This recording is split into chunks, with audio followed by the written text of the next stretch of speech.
is going on, everybody? Welcome back to the Nerd On Update, our weekly show in which we talk about the nerdy news that excited us, interest us, sadden us. I mean, there's sad news. And the later half of the show in which we answer questions from you, the people. You merely adopted podcasting. I was born in it. Molded by. Anyway, I'm not going to start. I am going to give that award to Esteves. Oh my God. Okay. Talk about the other nominees. Because I think he and I are probably going to talk about some of the same things. So, yes, I am going to yesterday. That was a way to start. Yesterday, last night was the 94th Annual Academy Awards. Some of you may have heard about it. I'm going to give you just kind of the little results of the main awards, in my opinion. And then I can talk about the aftermaths?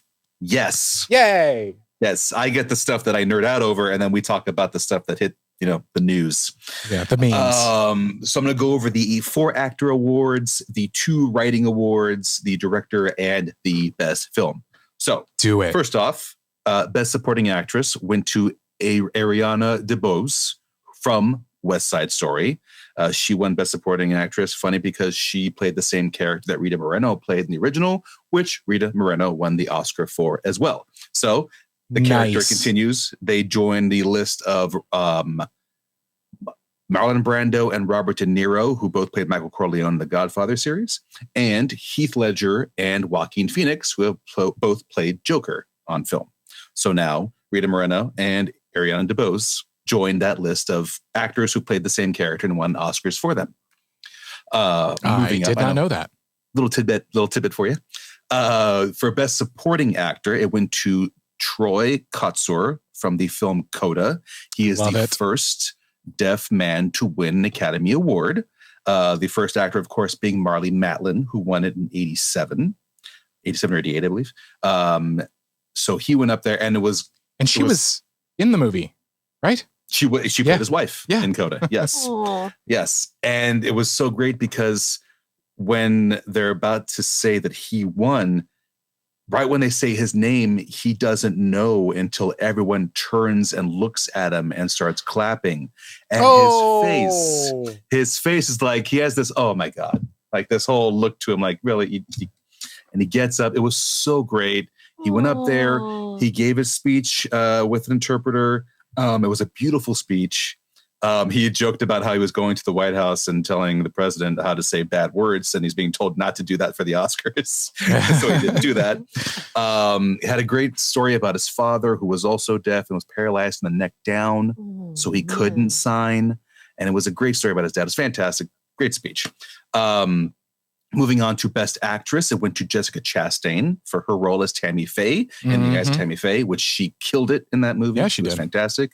It was a passion project for hers, but she's been trying to do it for 10 years now. And the movie finally got made, and looks like it paid off for it because Jessica Chastain deserved that award wholeheartedly. Yeah, you could tell both of them, her and Andrew Garfield, were doing the thing. They were doing the thing. They did the thing. They did the thing, and gave Tammy Faye, put her in a better light than what the media had put her back in the 90s. So that helped out a lot. Best Actor, of course, went to Will Smith for his role as Richard Williams, the father of Venus and Serena Williams in the movie King Richard. He had been nominated 3 times. He finally got it for this one. We'll go more into Will, as you all know, later. Oh, yes. Yes. Moving on to the screenplays. Best Original Screenplay went to Belfast, written by Kenneth Branagh.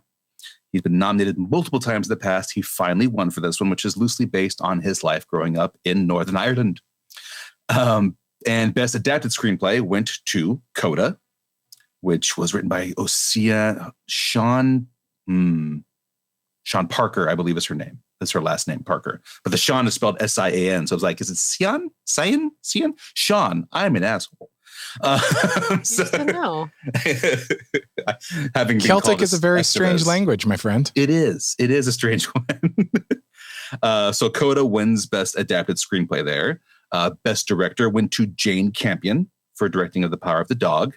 It is the first time that a woman has won Best Director 2 years in a row. Oh, nice. It was Chloe Zhao for No Man Land. Nomadland. I'm trying to talk right. You know, you're doing it, buddy. You're doing it. Almost there. I'm at the final award, the big one, the fantastic, the great Best Picture, and it went to the fan favorite, Coda. Coda walked away with the best film. So walks away with best film, best adapted screenplay, and best supporting actor. Well deserving on all three. And yes, Coda was a fantastic film and deserving of getting the best film. Wow. I do want to just make a shout out to Hans Zimmer winning his first Oscar since 1995. That's right. It's only his second Oscar, which I'm crazy kind of surprised. But you know, it's been almost 30 years. But you had other news, right? And just to be fair, Encanto won animated feature, and Billie Eilish's song "No Time to Die" won best original song from the James Bond film "No Time to Die." There's a lot of winners that should be. Go read the list. There's a full list. Go see them. Would you like me to go on to my second?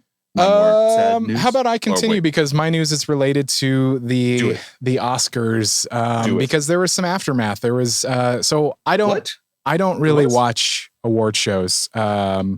That's my job. Place to that's his job. No, I don't really watch them. And but one time at one point last night, I started flipping through my Twitter. I had a notification. I started checking it, and my whole feed was, what was that? Was that real? Oh my gosh, was that scripted? Blah, blah, blah. Holy crap, this kind of thing. And I was like, what had happened? So last night, on live television, Chris Rock made a joke about Jada Pinkett Smith. I don't want to go full into it. And Will Smith walked on the stage on live television and slapped Chris Rock across the face, and on live television. There's a lot to talk about. It's very, I mean, we're not going to talk about it all here. Really, it's interesting to see what the dichotomy of the conversation that is surrounding this on the interwebs. There are some people that are full on go Will Smith, do it, and then there are people that are like, that was really uncalled for. Chris Rock, we're with you, all that kind of thing. I think both were wrong. In all actuality, it was Jada Pinkett Smith is. I don't want to say she has alopecia. And there's a reason why her hair is gone. And it was just not a very kind joke to make. As somebody who knows a couple of people that have and are going through alopecia, it sucks. And I think Will Smith, obviously he said in his apology today that he reacted out of emotions. But I hate violence. So it's one of those things that, and especially in a literal and figurative theater that is, of just doing that for everybody to see. It's, as some people have said, it's embarrassing to see something like that happen on live television. So that happened. Go on the interweb. It's everywhere. It's on every social media. There's videos of it. Check it out. It's crazy. I mean, I feel like if we're going to touch it, we touched it. It's too late. We have approached it. Chaos. The joke that he made was G.I. Jane too, about her. And that, it seems like surface level, like not that big of a deal. It's like, we're going to put her up for a role in a movie. Haha. But the layer under that is, one, he's basically making fun of her alopecia, which is an illness that she can do nothing about. She's been very open about it. And two, from my understanding, hair in Black culture is very, very, very important. He did a documentary called Good Hair in 2010. And so people are should know what better. The fuck, man? So he should know better. Did he target a Black woman? But he targeted a sick Black woman with a joke about how she doesn't have hair, which is just in like 15 different ways super not okay. So I get the rage like a lot. And that's where and why this conversation has exploded so much, is because in that one joke that seemed so like surface level, it targeted a lot. Oh, yeah. Which is really not cool. That's where Chris Rock, dude, you messed up bad. Yeah. Will Smith coming on stage and physically assaulting someone, that was physical assault. Everybody, we can call it whatever we want, but it is physical assault. There's no ifs, ands, or buts television. about the entire situation. Absolutely physical assault. Mm-hmm. So when you cross the line, because comedians make jokes and they cross the line a lot, it just happens. And this one really sucks a lot. There's like a pressure cooker of things happening, but still not okay to go up and hit someone in the face. And it's also really upsetting that all the conversation is happening about these two guys, and we're not really talking about how she feels about it. Mm-hmm. She was the target of all of that and has to deal with the fallout of all of it. And of course, you know, Will has come out and said his piece and said his apologies and everything. But, you know, it's a big old bad time that really sucks. But it hopefully there's at least some positive conversation that comes from it. But right now is not the time for it. I think we just need to let them all deal with their lives for now. What slightly was weird, I mean, on a lesser level than everything Caitlyn has said, which all of that completely, I mean, pure fact, is the fact that the way that joke came about is because before he's joking with Javier Bardem and Penelope Cruz about how they're both nominated. And since Penelope lost, Javier can't win or else he'll be in trouble later. And so he's joking that Javier Bardem is praying that Will Smith will win, that Will Smith wins the Best Actor. And you would think, like, if you're in that theme, that then Chris would go to Will and be like, hey, Will, you've been nominated twice already. You're probably not going to win because Denzel over here did a Shakespeare movie. And, you know, it's Denzel. He's probably got that would like be the theme he'd stick with.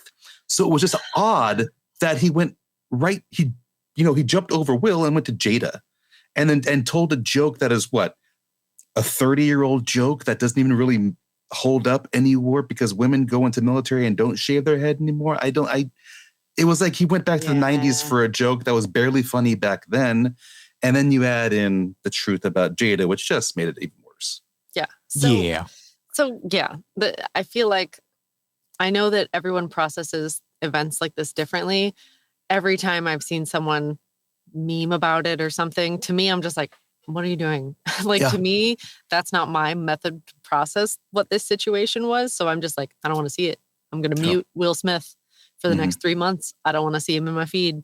I don't want to hear about it. I don't want to see a man get slapped 1,000 times. As Judd Apatow said today, he said, hopefully it's a learning moment for everybody involved. Mm-hmm. Like this. Yeah. And it can be. It definitely can. I didn't mean to completely be like, no, it's okay. It's fine. It's cool. Whatever. No, I'm just kidding.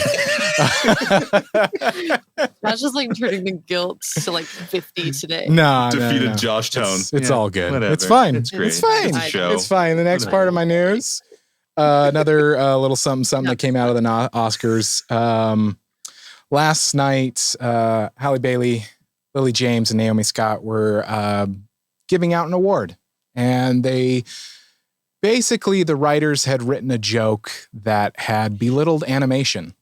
And Phil Lord, you might know him as the writer of the Lego movie, Spider-Man Into the Spider-Verse. The list goes on. He was like super cool to position animation as something that kids watch and adults have to endure. And which basically has exploded in a sense where people are now hashtagging New Deal for animation, which is like, I don't know. I just feel like that has been the conversation over the past 3 months, at least, with what happened with Futurama, with John DiMaggio. Like, animation, I think, is coming more to light and more so what animation actors are being paid. There was even somebody I saw posted today a comparison of there's an anime movie out right now that is like number 2 in the box office, and people are like, the people that don't know, they're like, oh, they're making so much money, and then the anime actors are like, oh honey, no, that's not how it works. That's not how it works. And so I don't know how to say this any other way for people, just to give like a perspective and realize that I did this show years ago. But I did a season of an anime and I made less than $2,000 and I will never see another cent for the rest of my life. Yep. All the merchandise they want to sell, every commercial they want to do, I will never see another cent for that show. They will continue to profit on it after my death. And a lot of anime specifically pays even lower. A lot of things. It is literally the bottom tier of the getting paid because you are dubbing over pre-existing work. So yeah, it's and then the animation world in itself, like there's different. I feel like we need to do an episode on talking about like voice acting and the different avenues you can go down and the different like layers of animation, dubbing animation, anime, web series, like commercial, promo, narration, just it's so much. Yeah. And the contracts for voiceover in SAG hadn't been touched in 22 years. Oh. The rates had not changed at all in like decades. Wow. So now, because anime is hitting the mainstream and this and that, and sorry, Josh, I'm just jumping in again. It's cool. But it is. I mean, it's this is a thing. It's hot topics this week. Talking about. Mm-hmm. My whole Twitter is basically this or Will Smith or what happened at the Oscars. That's my Twitter. I like it. It is basically mainly voiceover now. And it's basically these kinds of this topic specifically is fair pay. And over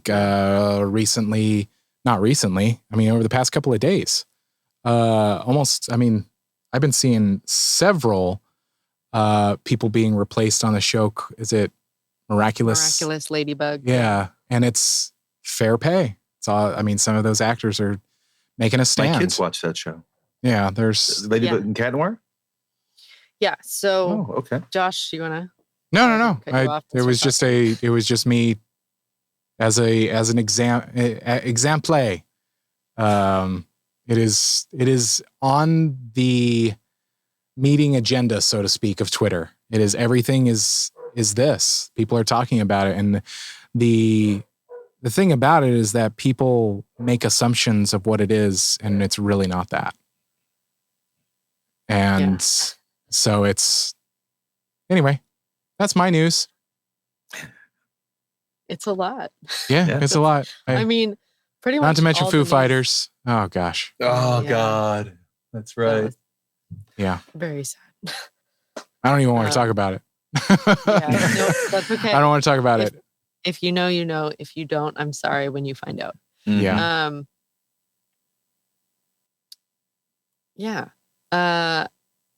Since we're already in a sad note, Esteves, do you want to say this sad note news?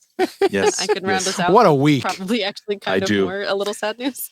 I do. I actually forgot to quote our own Tom because he had a quote regarding the Oscars. I forgot to mention this real quick. It was regarding the fan-voted parts of the Oscars where fans voted best cheer out loud moment and fan favorite movie.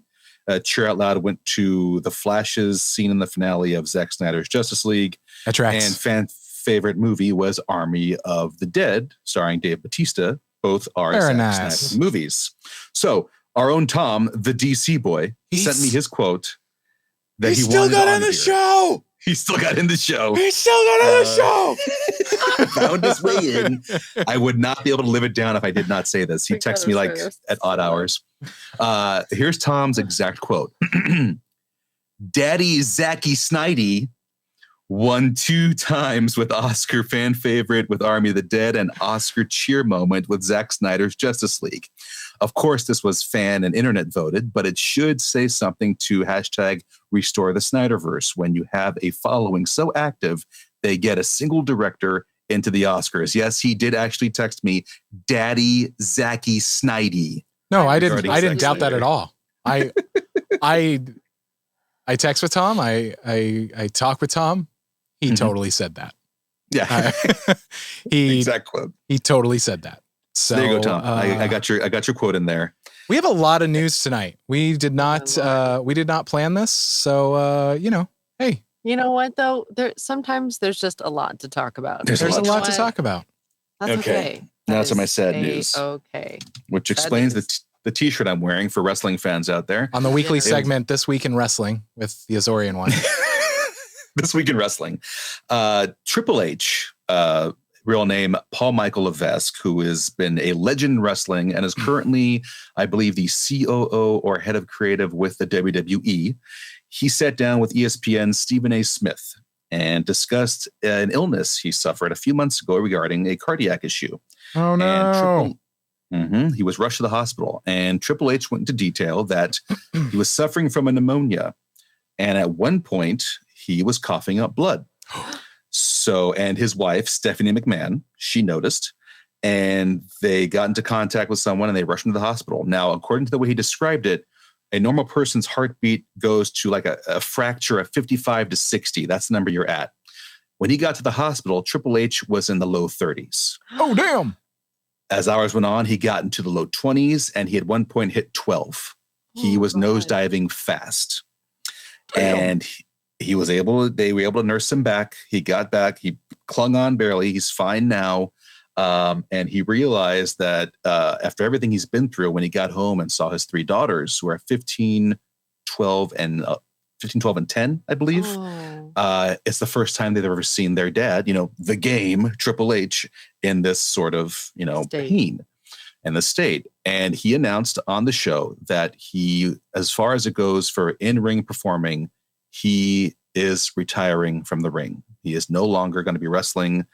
You may see him on the show, but he'll always be in the corporate suit type, never wrestling in the ring again, because now he has a defibrillator in his chest. Oh, yeah. So as he puts it, the last thing he needs people to see on a Raw or SmackDown or pay-per-view is Triple H collapsing and people trying to bring him back to life in the ring. Yeah. Damn. So Triple H has announced he will no longer wrestle ever again, which is it's a great decision. It's the only decision to do. It just sucks because this guy has bled wrestling, especially WWE, since the mid 90s. He's done it all. I don't even watch wrestling, and I know who he is.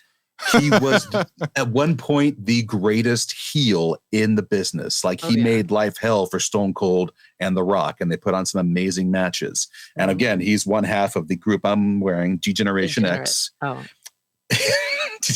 Generation X. And it was crazy because just a few weeks ago, we lost Scott Hall, aka Razor Ramon. And he's part of the same circle as Triple H, Shawn Michaels, Kevin Nash, and Scott Waltman, aka X-Pac. So it was like, Jesus, we've lost Scott. Triple H had something. Just leave the clique alone, please. Let them be. So Triple H is still with us, but his career in the ring, 30 plus years, is officially done. And we wish Triple H the best because he was one of the all-time greats. Nice. Man.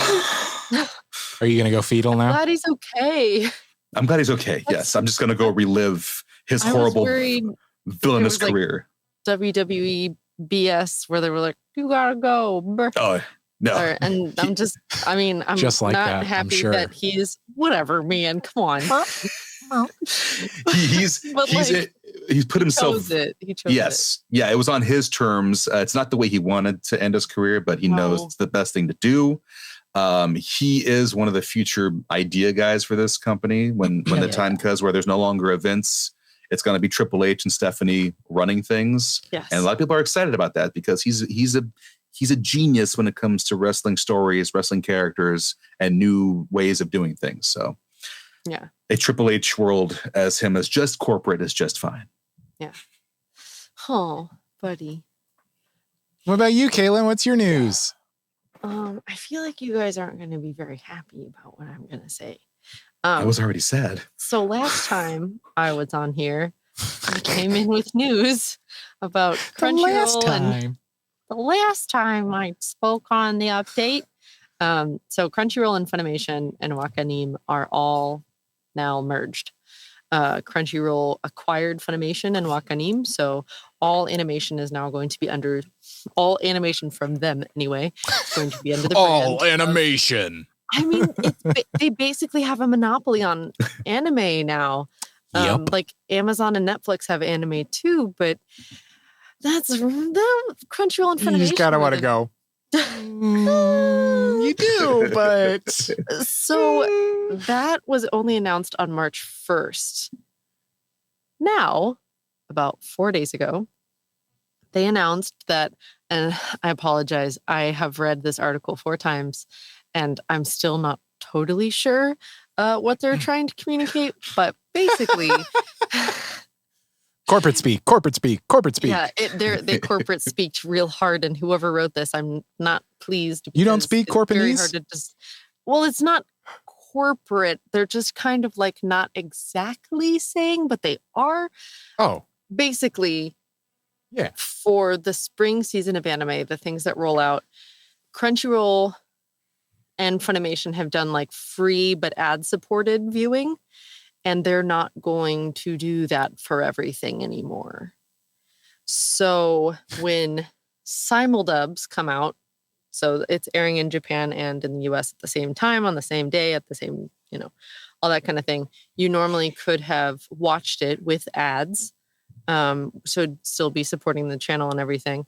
But they're going to take that away for simuldubs now, which means... that you're not going to be able to watch anime for free anymore. So, which also fueled the conversation that we were just talking about, because they're like, wait a minute. So now you're going to be making more money? Correct. Will you pay your actors fairly? So now they're saying, it's not everything is going to be not available for ad-supported viewing, but all of the simuldubs are going to be they're going to have like a season sampler from what I gleaned. So you can watch the first 3 episodes of a show. But from there, you have to have a premium membership of, I think it's like $9 a month and up to like $15 a month to get access to everything. So it really sucks because when I was a kid, when I was in college, I couldn't afford that. So the only way anime was really hard to access. Even it's going to go back to those days where people are revamping Kiss Anime and Anime Go-Go, and the pirating sites are going to come back if they don't keep everything as open as they can, because of course everyone wants to see it as soon as it drops, and kids will find a way to work around it. So it's just one of those things where, yes, the conversation about paying dubbing actors and that kind of thing runs in line with this. But my focus for this conversation is you are going to set up kids to pirate from you. Of course, they're going to be responsible people. It's building an inclusive model. Right. Or an exclusive model, I mean, where it's like, you have to be a part of this club in order to participate in the thing you love. Which, if you really need it, if you need to meet certain markers now, increase your ads. Like, make them longer if you have to. In college, like, I had more free time, or I was just working on things and had it on in the background. I would sit through ads. I sat through them. I didn't even turn on ad blockers because I was like, you know what? I'm going to support the official release. So if you give people the option, they'll take it. There's always going to be pirates. They're always going to do it.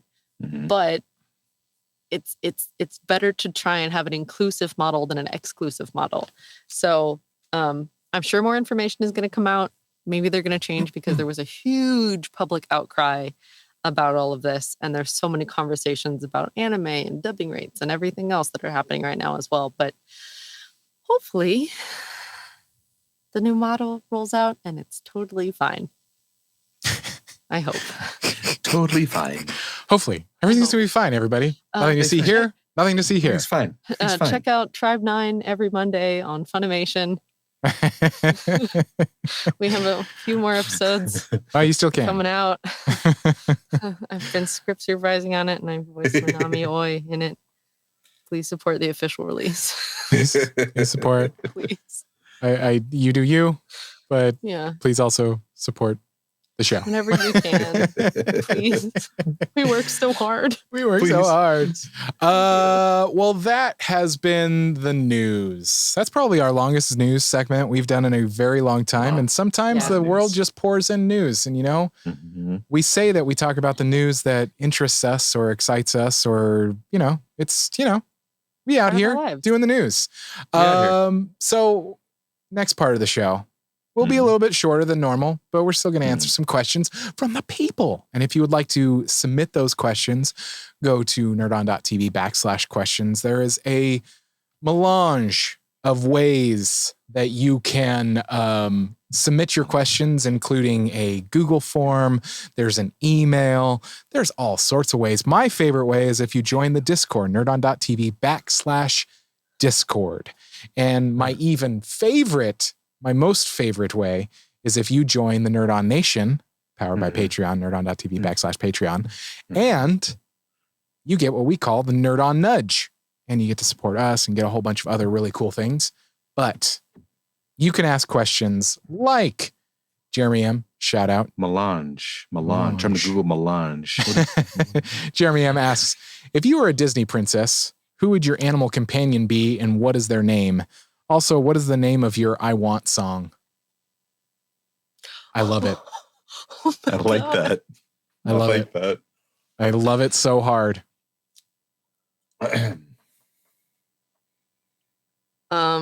Wow. I feel like that's a core question, really. Like it really decides the kind of person that you are. Like it's really like, it's way beyond like a psychic reading. Like it's just like, it's going deep. That's like, you're literally boiling yourself down into your essence. I want cheese. Can that be my? I love cheese. I love cheese. I love cheese and bread. I just got back from France. That's good. I just got back from France and I gained, I'll be honest, I gained some weight and I'm pretty sure it's all that bread. Josh, bread and cheese, man. Too pure for this world. You could ask for literally anything. You could ask for immortality. You could ask for unlimited resources. But cheese gives me all of that. Cheese. You want cheese? Need a cheese. That's it. I could be a cheesemonger. If I had enough cheese, I could pay the bills. That could be my Disney princess like background story. My father was a great cheesemonger. I want all the cheese. This is a thing, everybody. Right in the heads of the studios. What is your animal companion, Josh? A mouse. Sits on my shoulder. Is that also what you want? Because they want cheese too. Makes We're sense. perfect for each other. Penza. What's the mouse's name? Lorenzo. I like it. It just popped into my head. I can really tell Josh has been in France for a while. Like a lot. You'd watch it. It'd win best animation. I'd watch it. It'd have the best animated cheese that you could possibly think of. It'd be like even better than Teenage Mutant Ninja Turtles cheese. You know, like the way that it just like don't describe it. I can't handle it emotionally. Don't you do it. Don't you do it. Don't do it. Don't you explain cheese to me right now? I'll die. Jeez. Okay. Anyway, that's mine. Mine, going with ancestry, mine will be a bull. Oh yeah. A kind bull. We'll name it Manuel, which is the Portuguese way of saying manual. Manuel. Mm-hmm. And my song would be, wow. I want cheese too. Because we do like bread and cheese in Portugal too. That's a breakfast right there. I want my name in lights. Oh. That's it. Oh, with my bull Manuel. Cute. That's cute. Now, is it a small bull or like a big bull? Big burly bull, but friendly. Okay. I was gonna say, does it sit on your shoulder? No, like Raja in Aladdin size. Oh wow! Okay. Very devoted to their owner. Yeah. Okay. Caitlyn, emotional cheese damage. T-Duck says emotional cheese damage. Oh no, that's very real. I think my companion would be a like an Arctic fox. I love foxes. They're very adorable. I just like them. That's they're my description. They're precious animals. They're cute. They're precious, and also they're like right in between a cat and a dog. So in their personality, and I find that cute. And my want. this would be like on my villain arc. Ooh. Okay. I want revenge. Yeah. No. I want to be the puppet master. Oh, damn. I want to be the one with the resources and the power. Damn. And I want to be the benevolent user of these things. Oh, yeah. But I want like nice revenge. That's what I want. I want nice power. I want nice revenge. Not revenge. I want nice. Nice. I want to be a nice overlord. You know? A nice one. Yeah. Just one of those nice ones. You'd get your revenge and people would feel good about it. They wouldn't know why. They'd be like, I just got fucked. But like, I'm okay with it. No. It was justified. I wouldn't screw with anyone. Oh, okay. I wouldn't screw with anyone. I'm not looking to screw with anyone. You just want cheese. All I want to do is give power. People who are good at what they do the opportunity to do what they do. Well, I like that. That's what I want to do. She would be the one that gets me to get my name in lights and you to get your cheese. We're a film. We have our there movie. it is. Ultimate power! Next question comes from Spencer. Shout out. You are each in a cage death match with a vicious animal picking for one of your co-hosts. What medieval weapon do they get and what animal must they fight? Thought we were gonna. Oh my God, I already know. Wednesday, and Thursdays. Anyway. I would give you a mace and you have to fight a hamster because you'll be emotionally too damaged to fight it. This is true. This is very true. I saw a hamster video today. It was a chunky hamster, and I thought of you, Caitlyn. It was a cute, chunky hamster. Yeah. And I was like, I should have sent it to you, but it was on Instagram, and I was like, is she active on Instagram? Yes. Okay. When I'll find it again. Calm down. I got excited about that. Yeah, it's just like, oh, it was just a sexy, chunky hamster. I love chunky hamsters. He was cute. I posted about one the other day. Someone was carrying it around, and it was like, his crimes are, and then they were like, arson, federal theft. They were like, it had like a little cute little jingle that was like, people ask me why my hamster's fat. I say, he's not fat, he's chunky. He's cute. It was like this whole thing, and it was like nice. I don't have the words, but anyway. No, it's good. So who gets a mace and fights a hamster? I do. Oh, I have to pick. Let's read the question. You are each in a cage death match with a vicious animal, picking for one of your co-hosts. What medieval weapon do they get, and what animal must they fight? Yeah, it's Josh with a flail and a hamster. Yeah, knows me so well. I know you'd lose. You'd just be like, let it kill me. But he's adorable. He's adorable. Adorable. You go, Esteves. Okay. Caitlyn. Yes. You would have Negan's bat Lucille. Okay. And the animal would be a bunny. Oh. I would also die like Josh because I had a pet bunny. Yeah. Oh. So I can't. Yeah. Yeah. Parmesan Von Bun was my love. What was the name? Parmesan Von Bun. I love that name. I love it. I did too. I did too. It was very witty. I was good at naming things.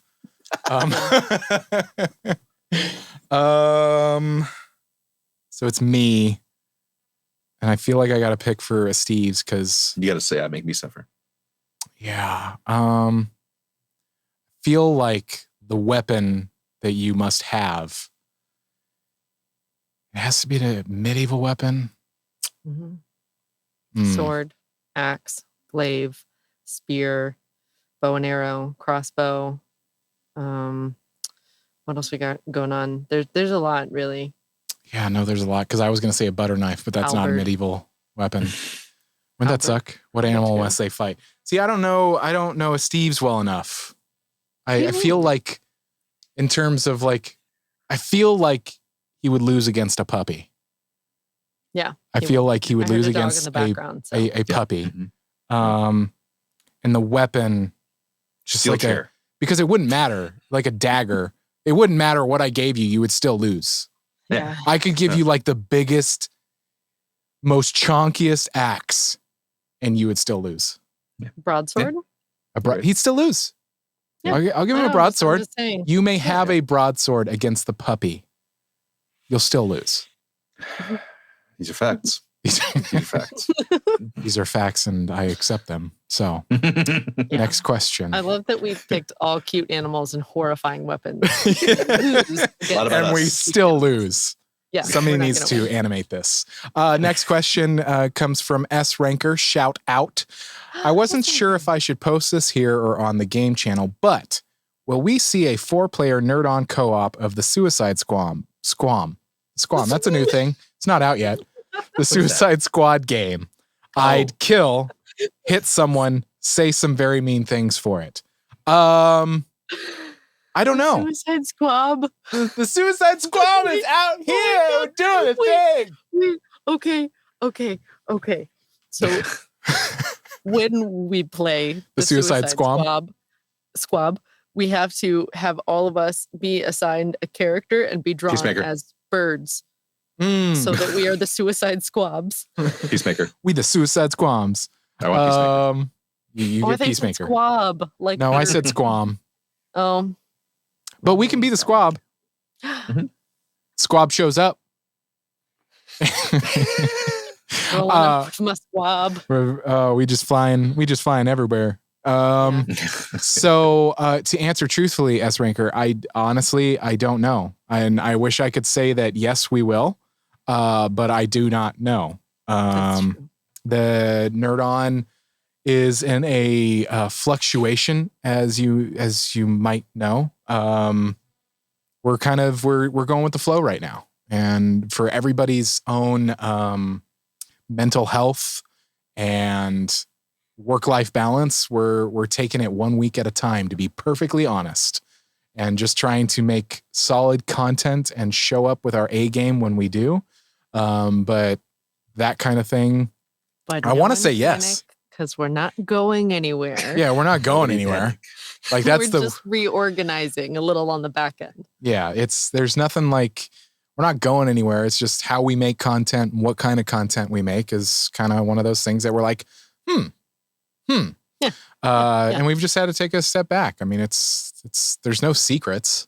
I mean, our update crew has been different for the past like few months. So, and that's kind of the way that we had to grow. There was at one point where we were like, no, it must be all the crew and blah, blah, blah, blah, blah. That just doesn't work. There has to be fluidity for everybody's mental health. Things happen. And that's where Nerder and Zon. The squab's out here. Is Julie. Hey, Julie. Everybody listening at home, Gamer Fuji came into the chat and I had to say, it's Julie. Okay. That was the pre-selected questions. And that I'm going to turn it to the chat. Tom didn't send me his list of questions, so we out here doing it live.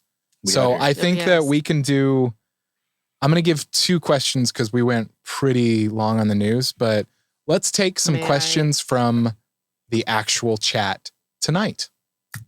May I do like a 0.5 question because I feel like it needs to be answered? Sure. Gamer Fuji asks, I got a question. Who's that cool host in the room with the Esteves right in the corner there? This is my good friend Fernando Villanueva. Just made that name up now. That's what I was about to ask. That's it. Yeah, it sounded made up. Yeah, he likes the beach, and it's 5:00 somewhere. That's what it says. He's nice. Von Nomington with flip flops. A gnome with flip flops. Nice. You have 5 toes. My style. Nice. What's your dream anime remake? Asks Ethan Who. Oh man. We're doing it live right now. I have a hot take. Oh, do it. I don't want any remakes. Wow. Am I allowed to do that? Yeah. I think that I think that animes, I don't know, especially like the originals, they have I don't know, they have their people. You know what I mean? Like there's some people that go, you know what, this thing is my thing that I grew up with, and I'm too afraid. Honestly, I'm just too scared. I'm too scared of remakes anymore. I'm too scared. I'm putting my fears out there. He's scared. I'm scared. I'm a scared man. Well, you know what, Josh? Indignant response. Disappointed. I don't know why, but what popped into my head was I really want to see a new Speed Racer. Hell yeah. Oh, I think somebody in the chat, mine is Speed Racer, Ethan says.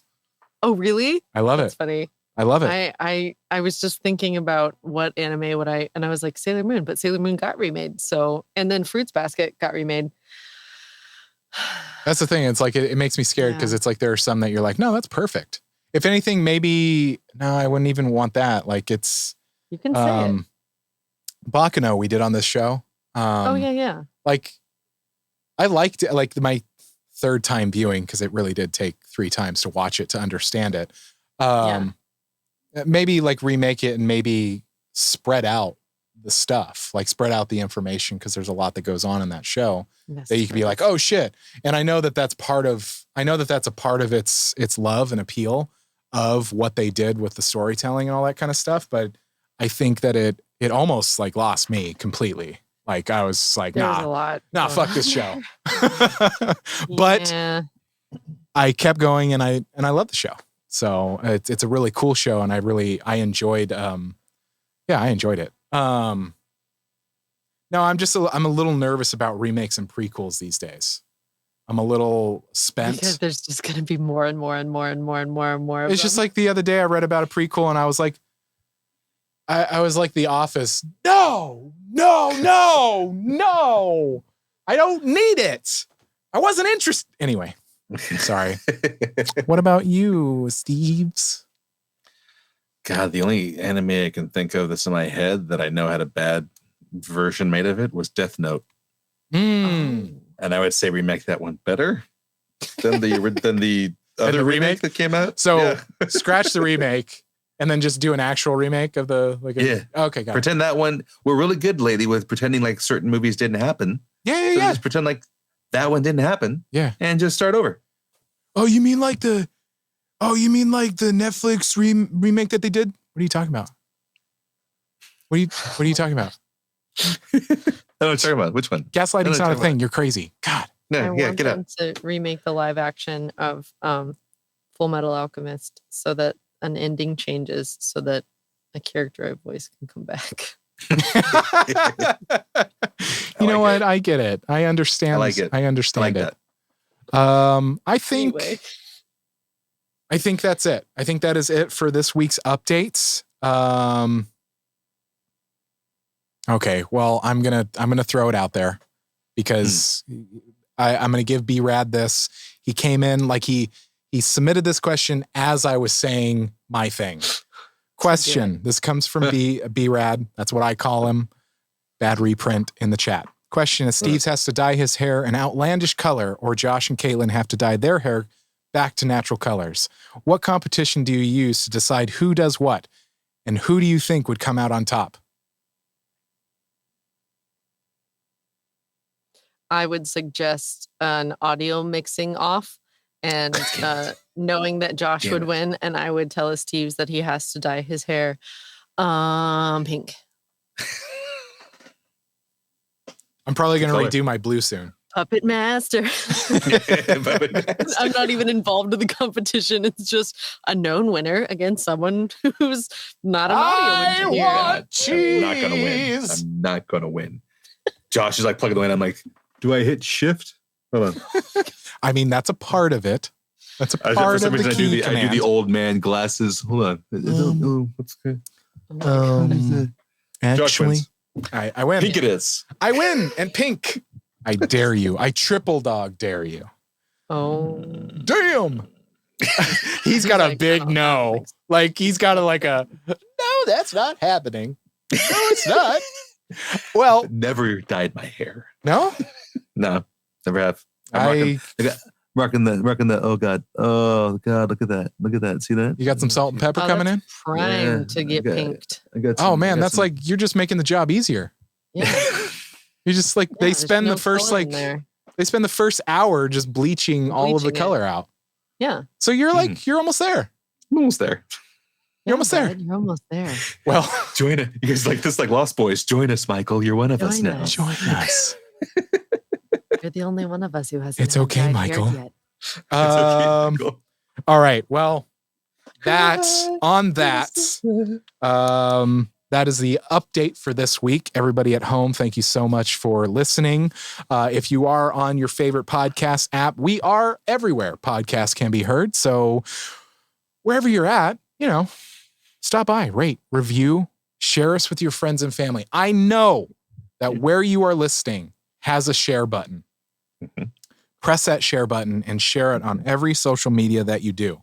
And then have all your friends do it. Mm-hmm. Because that is how we grow. It is. It's like, it's actually how we grow. Most of the people that we know that are active listeners that reach out to us, they found us from friends telling them about us. I actually just had a friend of mine, June Yoon. In the voice acting community, and he was like, someone recommended me podcasts. So I told him about Nerd On, and he's like, yeah, I've been listening through the catalog, and it's great. Nice. So I was in a class with June. That's awesome. So it truly is word of mouth. When you tell someone, they listen to it, and if they like it, they'll share it with their friends. But it is about letting other people know that we exist, because otherwise they don't know. Yeah, because I mean, we're an independent company. We just had to file our taxes. No, we didn't.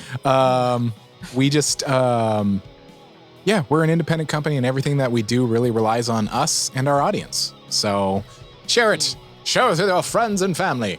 Do consider joining that Nerd On Nation. It really does allow us to keep doing this thing that we enjoy doing so incredibly much. If it were up to us, we would do it even more.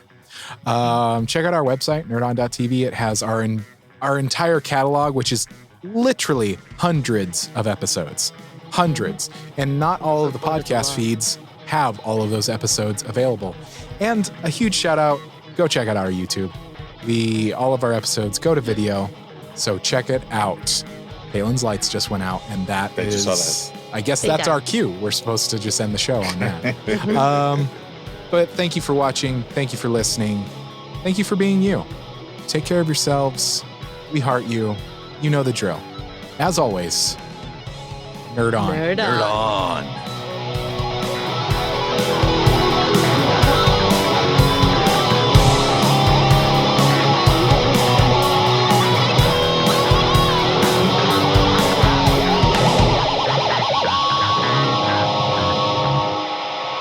Ending broadcast.